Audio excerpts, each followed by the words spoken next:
Now, keeping track of mechs and keeping control of your game.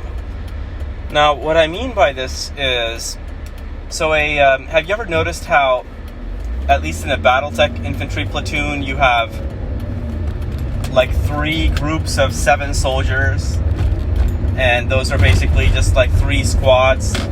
And if you look more carefully, each squad actually has like a commander and 3 fire teams of like 2 soldiers each. That is if you kind of go break it down even more.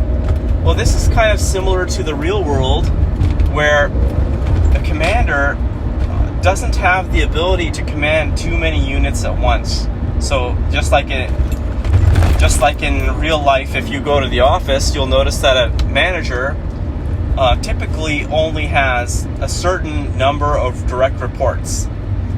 And if you try to have more than that, then the manager will eventually overload and burn out and fall apart, and will get replaced by some other manager, or there'll be some reorg or something like that will happen.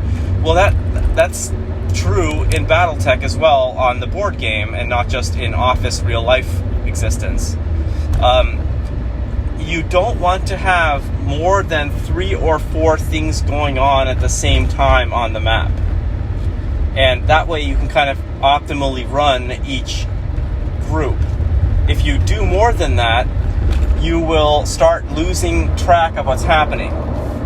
That's why the concept of battle module is useful, because a battle module attempts to kind of compartmentalize a group of mechs into just one thing going on.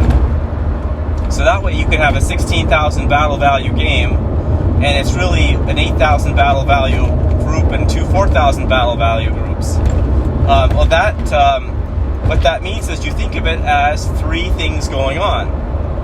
Now, in each of these groups, you might have 4 mechs. Like the 8,000 battle value group might just be 4 atlases, and the 4,000 battle value groups might be various mixtures of things. So that way, even within any one group, you only have 4 things going on. So that way, you can think locally. Okay, in this lance or in this group, I've got 4 things going on, just 4 mechs. And on the overall game, I have only 3 things going on. I have 3 lances or groups of troops going on. That way you can keep track of what's going on, and you don't start kind of making mistakes in your actions on the tabletop. It's not really Battletech specific, but nevertheless it applies to Battletech as well. Alright, thank you.